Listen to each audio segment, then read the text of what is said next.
Welcome to the Salmon Runs YouTube. Enjoy the video. You begin by eliminating the simplest network causes.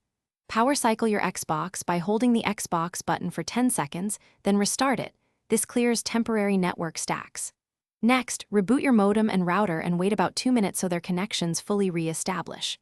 While waiting, confirm the Wi-Fi SSID and password, double-check case, symbols, and whether the router is broadcasting to 4 GHz versus 5 GHz.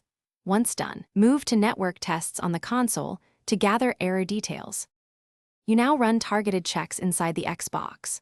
Open Settings, go to Network, then Network Settings, and run Test Network Connection. Note any specific error codes. Make sure IP settings are set to Automatic DHCP. Unless you deliberately configured a static IP, wrong manual values cause conflicts. If the Wi-Fi signal is weak, move the console nearer to the router or connect an Ethernet cable temporarily to confirm if wireless is the issue. These steps isolate whether the problem is wireless, DHCP, or router-related.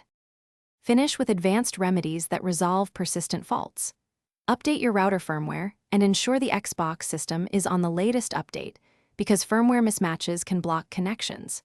If that fails, reset network settings on the Xbox to factory defaults and re-enter the Wi-Fi credentials carefully.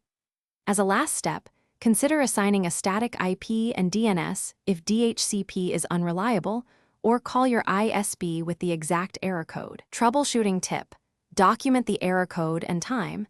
Technicians use that to pinpoint intermittent outages. Thanks for watching. Consider subscribing if we helped you.